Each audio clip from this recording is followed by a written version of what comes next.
Welcome to the J3U University Podcast. I'm your host, John Jewett. And I'm your co-host, Luke Miller. Our mission is to elevate the physique coaching standard and to bring the highest level of competitor to the stage. Let's jump into today's episode. Base your neck split on what show day revealed. We are here today to talk about how do you translate your stage look, what you need to improve in, and that actually put that into a program that's going to make those changes occur. And many times we see people either jump the gun too quickly to jump into something different and completely revamp the system when maybe they didn't need to. And how should we be looking back on what worked well and implement that in the program ahead? So Luke, what's up? Tell me, you're just telling me before we were on the podcast, your training's taking off. Yeah. And you're enjoying it again. What is your split? What are you doing? It's 4 days. It's kind of built around training with Colton. So I was like, all right, these are the days I can probably train with you at this time. So it was like Monday, Tuesday, Friday. And I was like, what do you train on the days? He's like, legs, and back. And I was like, great. So it's kind of built around that. And I push in kind of in the week based on kind of where I can fit it in. So it's either Thursday or Saturday. Usually I do push. So it's 4 days a week. But honestly, man, it's the first time I've loved training again in probably over 2 years. And with a lot of this, I think even our topic today, it is about why we probably all started this is just loving to train. Yeah. And that's usually this guys you see that end up doing the best in bodybuilding. Mm-hmm. What in this new setup for you, or not even the setup, but what is it about now that is making you love training and excited to go into the gym? Yeah, I think it's just like getting back to my roots of purely bodybuilding training, like stepping away from the sport. I felt like this pull to try to new things, which was horrible. I should have never tried new things. I should have just kept training. But I'm also training pain-free. I've gone through a few injuries in the last year that have made training really tough. Like not being able to fully squat, not being able to fully hinge because of some of it, which is for me, what gets me up out of bed in the morning, especially squatting. So there's an enjoyment factor to that. And I think that's kind of the big thing. And I think it's something you can translate into this conversation because in programming, I think one of the reasons I love programming so much is there's the analytical nuts and bolts piece of it. And then there's the emotion, passion, enjoyment portion of it. And we have to overlay those in order to create the best solution. And it's such an interesting dynamic. But for me, that's definitely why, to be able to squat pain-free now, it's the first time I've strung together 5 weeks of squatting pain-free in probably over a year is really nice. That's awesome to hear. And I think for so many people that is just be able to string together successful training, especially as you get older. But that is the core principle. I think even with dieting is going to be sustainability and enjoyability. And if you have those things, especially if you enjoy what you're doing and it's something that's set up to where you can continue doing it without breaking down or getting injured, that's going to be a training plan that's going to lead to results because you can be consistent with it. And so with yourself and even with what we're talking about today, I think that's the core principle of what we should probably start looking at is, what were you doing over your past program from that worked well and where did it kind of fall apart and how does that align with your stage needs, right? So maybe we start this off you're coming off stage and you were told you have gaps. Yeah. And so you have these gaps. What do we do about them? Where's our first step here? Yeah, it's an interesting dynamic to manage because I think there's certainly a component of you have to keep your strong body parts strong. You don't want to go so far down the rabbit hole of specialization that we push the potential for maybe regression or barely maintenance in those really strong body parts. I see a lot of this when someone wins their first overall and they kind of go into pursuing the pro card, it's they get off that stage, right? And they're I'm losing the side chest because of my hamstring in classic physique. And it's there's a lot more to the side chest than just the hamstring, right? And so this is where the needs analysis portion comes into play for me, is because I actually do a pose by pose breakdown relative to the previous year now and relative to what we were on stage to the other people that we beat, or the standard of that level that you're at. So Olympia if you're a pro, or national winner if you're an amateur level athlete. And so what those two comparisons tell me is, if I worked with you in the off season from like right after your last show to this one, did the program design that we do bring the physique up in the ways that we wanted it to? You answer that yes or no. If no, you kind of need to look into why.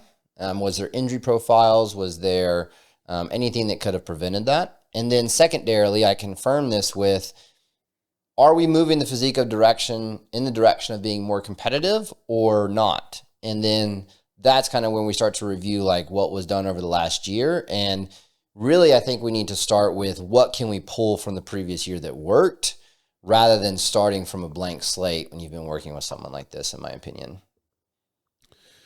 Yeah, I think that's a great start point, because I know a lot of times we're just looking ahead of like, what is the next program that I should be doing? And we see like in the J3U forums, people post up their new split layouts all the time. Yeah.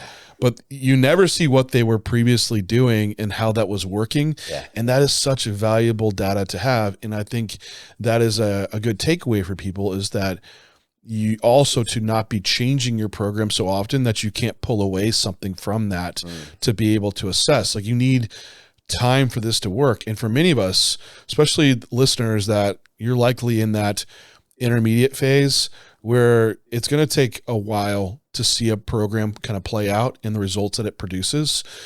And that's going to be several months, which very well, like Luke is saying, comparing from an off season to an off season, or better, like what did it translate to progress on stage?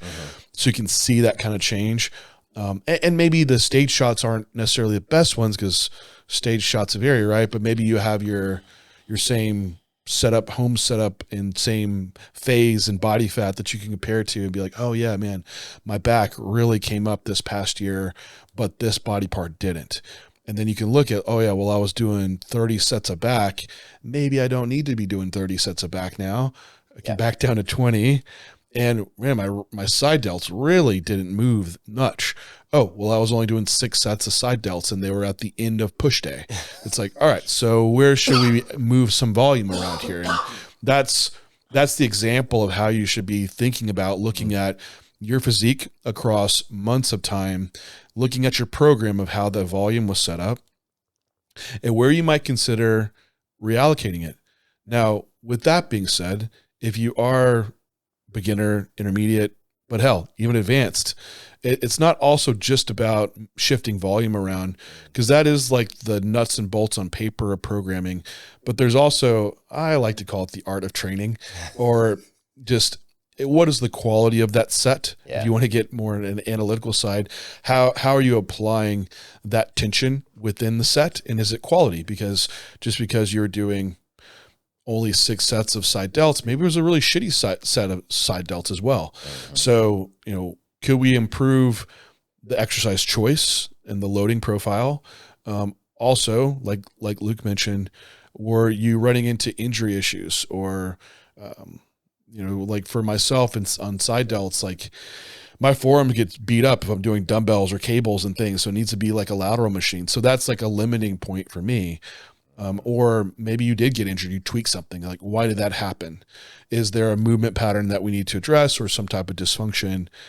And those are going to be put in to the plan. But I think, before people want to just jump to moving volume around and split around, also assess like, what is your quality? And that's where the video analysis piece should really be there for you being able to assess. And more people that I work with, this is the key component of improving the quality of that volume, not just moving the Excel sheet around and the numbers around. 11 times out of 10, John. It's like, if there is a problem, it is in almost every scenario has something to do with 1, execution, or 2, picking the right movements for the way that individual moves so that they can drive a higher quality stimulus and then not have a glass ceiling above them. And like, from a performance perspective and seeing progressions over time, progressions in the way that we deliver mechanical tension. So I would, this is like the one place that I might have an absolute is there is no one I have come across that has perfected training. No, or it slips. Like even for myself, like you slip back into old patterns, or the pendulum swings a bit. You like start chasing a bit more load reps and form sacrifices a bit. And you're like, I'm just moving weight. Like I don't even feel my chest getting any type of much stimulus as it was. Like I'm losing the pump. Right. Then you move to a new exercise. Like, oh man, this one connects so well. That's why is that? It's probably because you start to get more intentional again, moving to something that's a little more novel. So, but 100%. Like this is the time post show to reset the form if it's been slipping, and just be more intentional with the exercise choices that you are making, and making sure those choices also are ones that you can sustain and not fall back into previous injury profiles. I've started doing this recently, just real quick on this point. I said this to Colton this week or last week. I started doing this with my athletes over the last couple months. It's like when let's say we're doing a progression model where if it's like an 8 to 12 rep, we get to rep 12 or 13, that's when we move load up. Like treating the load jumps as form resets. Like you should earn the ability to be able to do that load jump, and you need to like film it, all angles, fully reset form, make sure that you're delivering the stimulus with this increase in load, because that's honestly where it starts to slip, right? Is like you put a new load on the movement pattern, you want to hit a logbook number, or you want to get it in your rep range. And so like the hips start moving on the lying ham curl, or the head starts going backwards and forwards on the chest press. And so I've been using that recently, and it's been helping a lot. Like it slows the progression rate down, but it slows it because it's more accurate, which is a great reason for it to slow down. Yeah, I'm post show right now, and my constant struggle has been chest development. And one thing just going into this is like, all right, and it came from my buddy Matt that I was helping with his training, because injuries crop up a lot. So we really slowed down his eccentric to transition to concentric. And he's like, man, my pumps are like crazy now. Like, and not that we're chasing pumps, but just meaning like, hey, there's a really strong stimulus going to the target muscle. It's like, well, why is that? It's like, well, we can keep form more locked in. You're more intentional, right? So I'm like, all right, let me slow down my stuff, right? Let me really make sure I have the right cues. And lo and behold, it's like, oh, wow, my chest is getting smoked now in a set. I'm like, all right. Every session I go into, it's like I reference the logbook. I know what I did, more so I can set it up appropriately. But in the set, it's still like nailing the execution, not thinking about the next rep that I need to hit to make sure the logbook progresses. It's the next rep is, can I keep squeezing this pec how I need to? And I hate using those terms. It sounds very bro, and that like I'm now like a pump chaser, and that's not the case at all. But when you are like have a form that's very standardized, that's locked in, that's targeting the muscle you want to, that's what you should be chasing these sessions. And then the load and rep progressions, you will realize as you're more advanced, will come very slow. And just like now I'm post show, and there's a lot of times I'm not making progressions, and I am just totally fine just leaving the same load on. And when the reps come, they come. And I'd rather have that progress up than just chasing load so quickly, which seems like when I chase load quick, that's when I really lose the intention of where I want the tension to go. So that's been a big change for me. It's like I nearly am doing like 4-second eccentrics on all my lifts now, but man, the training quality has been really high. And maybe we should talk about these kind of generalities of volume start points when you are coming off your show. I can speak to like my own case of what I've done, but maybe as a general piece of like, all right, you're done with your show. Here's your training you led into peak week with. What do you do kind of after your show, knowing you do need to make a change because you have some gaps in development.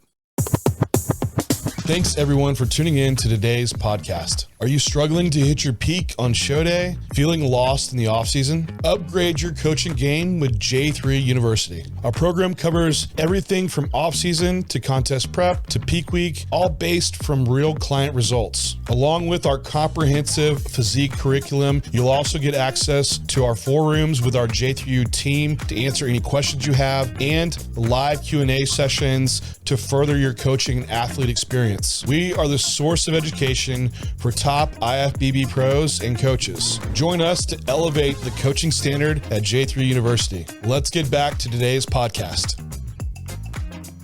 I think the start point is the week leading into peak week, kind of where that volume set total is for each body part. We probably cumulative shouldn't exceed that total number of sets. So this is going to look like maybe trading sets, right? So like maybe let's say delts is the issue. Like maybe we trade a few back sets for delt sets or whatever, right? Vice versa.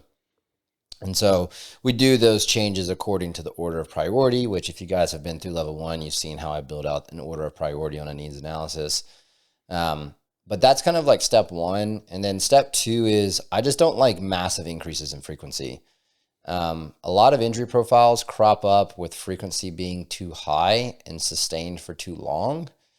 And in my opinion, the post-show phase, like the immediate phase of training post a show, is meant to like set the framework and the groundwork of logbooks and execution and a close resemblance of what you're going to train in the push phase. But it might not be the maximum frequency that you're going to drive, especially when you start looking at those like ticky-tacky movements, like the ones that get added to sessions to hit your total volume landmark for the week. Those are like probably the 2 pitfalls I see is like frequency too high and then volume too high because they see that gap and they just throw a ton at it.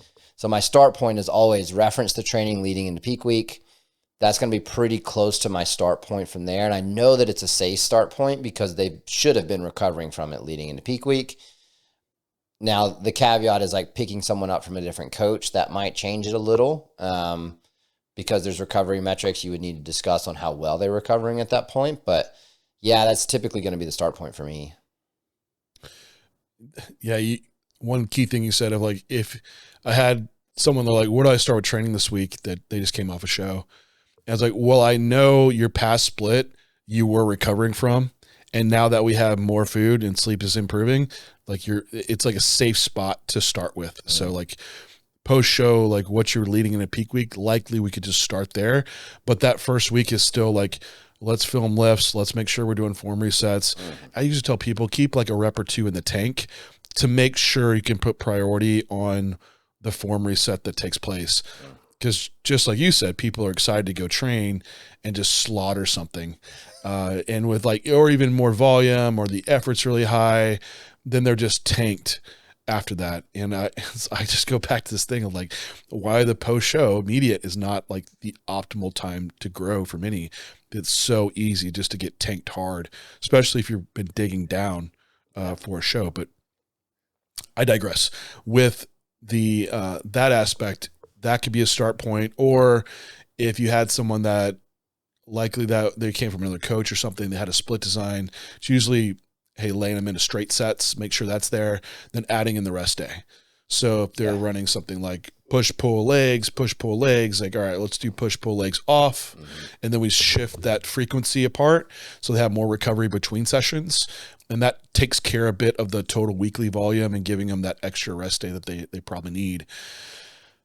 As far as someone now that would be a little bit more apt in the programming design, I think you could move someone already into slightly specialization of a split. I agree.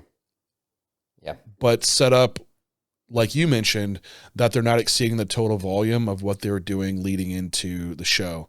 Because that's probably where you get problematic is most people want to bring up body parts without losing other ones. So like the volume stays the same on the strong body parts and doesn't, then increases on the weak ones. So like I'll say, like in my case, I was running push, pull off, push, pull legs on prep. So like legs basically once a week. Yep. Well, now post show, I did change my split, but there's more rest days now. So it's push, pull off, push, kind of like pull legs off, then push legs off. So legs, essentially my same volume got spread across 9 days instead of 7. Yep. Pull, same volume, got spread across 9 days instead of 7. However, push volume stayed the same, but the frequency slightly moved up. It moved from like, now I hit it every 3 days when it was every 3 days and every 4 days repeat. So there's a slight increase in frequency, but the volume metrics came down on the other days, and there's more rest days between. So there's less overlap of beating up connective tissue too. So that worked well. However, I didn't bump volume up in body parts. It stayed the same, or in turn went down for the weekly total. Ride that out, right? Then you assess as you're getting more recovered.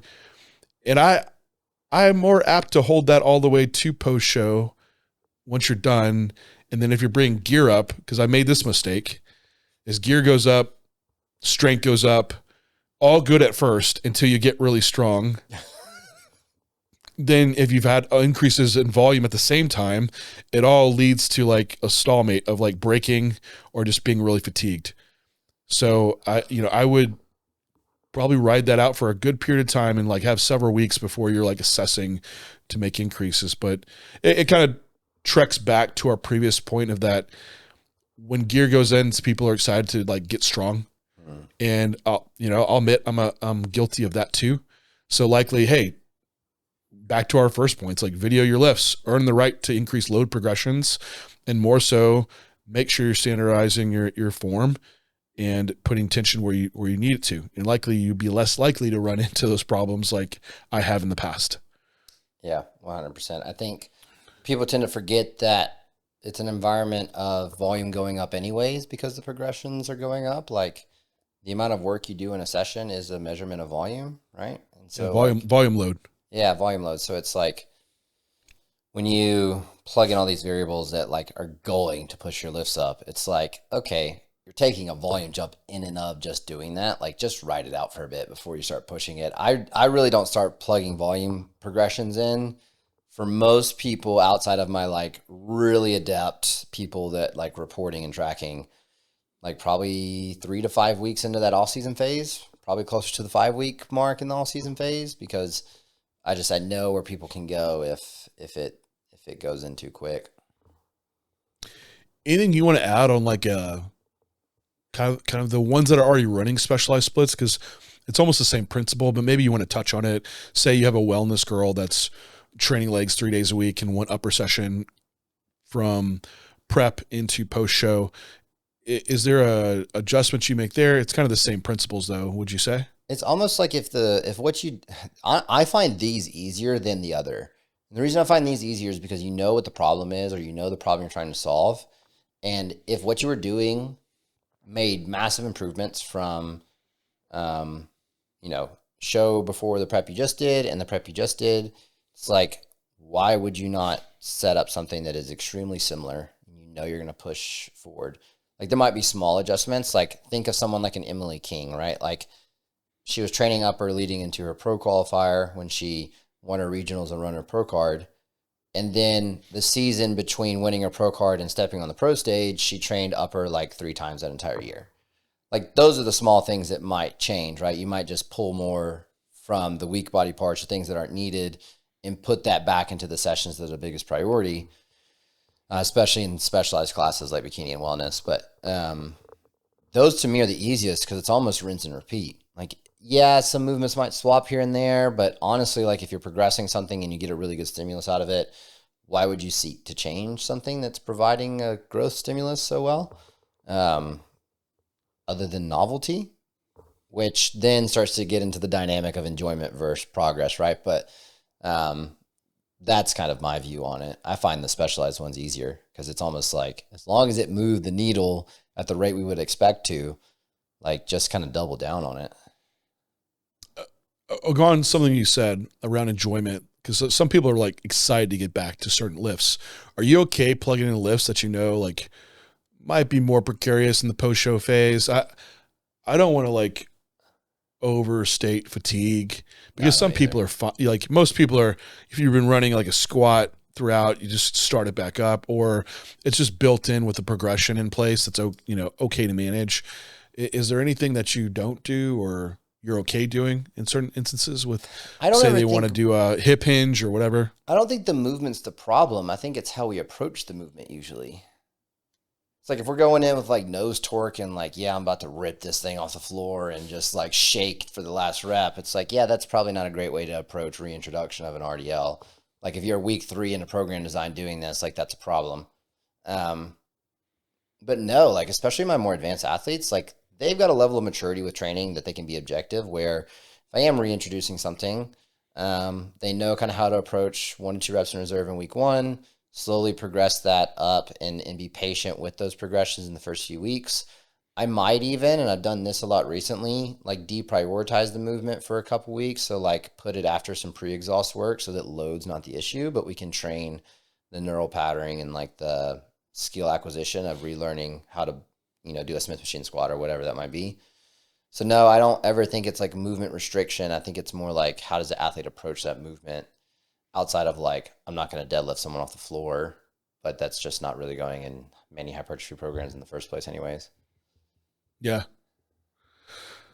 I think another piece here is starting to, if they haven't already, because prep is a hard time to like start to addressing like dysfunction in movements. And usually we get pretty regressed in our hypertrophy training to where everything's very braced, a lot of bilateral movements. So it doesn't require a lot of stabilization, which some of that needs to come back. But also if you're someone that was running into injury patterns, you might need to now program into your split or the front end of your prehab work to address some of those issues. Which could be like, is it functional movements? I don't want to say functional movements, but, and bodybuilders were a lot in just like one plane of movement. So you might need some movements that challenge like anti-rotation or anti-flexion, some of those degrees to then be able to set up to go brace properly for your hypertrophy work. This is especially for those that if you were running into injuries in the off season, or you have even a hard time connecting with certain body parts. It might not even be the right movement. It might be needing to kind of reprogram neurally how you're setting up and bracing for that movement. Now, that's a pretty complex topic to just speak on. It's kind of a lot of stuff to be able to show, but it should just want to plant that seed for individuals that could be a case, especially if in your posing assessment, you're seeing discrepancies between body parts. And the asymmetries between body parts, a lot of times it's not just like, oh, I must be, biasing on one side when I'm doing my pressing. So I'm just going to move to some unilateral work. Maybe, but I would almost bet most of the time is that there's an issue on that side of the body that needs to be addressed from a dysfunction aspect. So it's like my left shoulder is not quite the same as my right shoulder. It's not because I don't execute the lift the same. It's because I have some rotator cuff weakness there that doesn't stabilize the shoulder, and in turn I don't output the same on the delt. So I need to address that like prehab set up to where I can then output well in my session. So just an example of that for something to think on. Same with like a squat and like hip strength and being able to get the most out of your quad that looks small. Yeah. So some program pieces that should be built into your split design. And this post-show phase, now that you have the calorie influx, is the time to be able to start making some of those changes stick, because then prep, it's really hard to fix stuff that's been broken. Yeah, it's like that's such a rabbit hole you could dive into. I think that's just another episode for another time, but it is where you do reintroduce that. It's definitely the place to reintroduce it. And I do think it's also the place to introduce patterns you think may raise that glass ceiling for you. Kind of like I mentioned earlier, like you might even have things that are keeping you at a certain level of progression from like movement selection that doesn't fit you. Like now you need to start tinkering with this idea of different patterns to raise that glass ceiling if you can. And another thing to program in that I think it gets like a little bit underemphasized is core waist training. That's just such a big centerpiece on stage that so many people lack in, or over time it's going to lead to issues in your look kind of fading. It's like, it's not just go in the off season, add on muscle.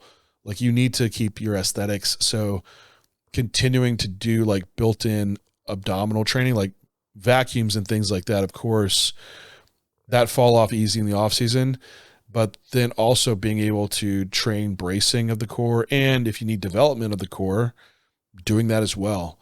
So there's kind of like 3 pillars there to make sure you are hitting.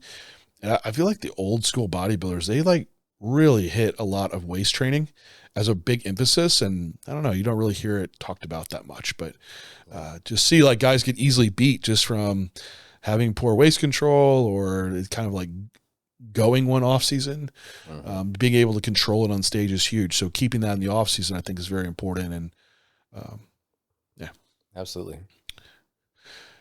Anything else to hit around the training of we kind of went more of the transition from prep to post show and the general setup, but I think that is the big piece of it for a takeaway.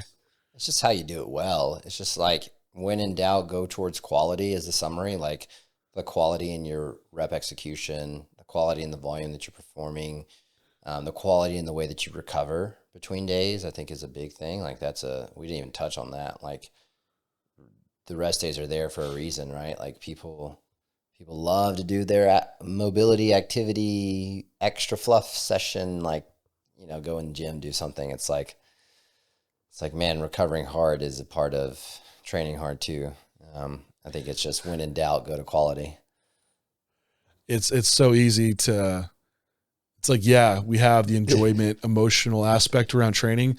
Don't let that take you to a bad spot. It's like, oh yeah, this push day, I think I'll pull my tricep work off and do it as a 2-a-day. It's like, no, like, you should just train and then have like a true like rest day. Yeah. Where you at least one day a week where you do nothing. No cardio, no mobility, no extra mini session of ab work or whatever it is.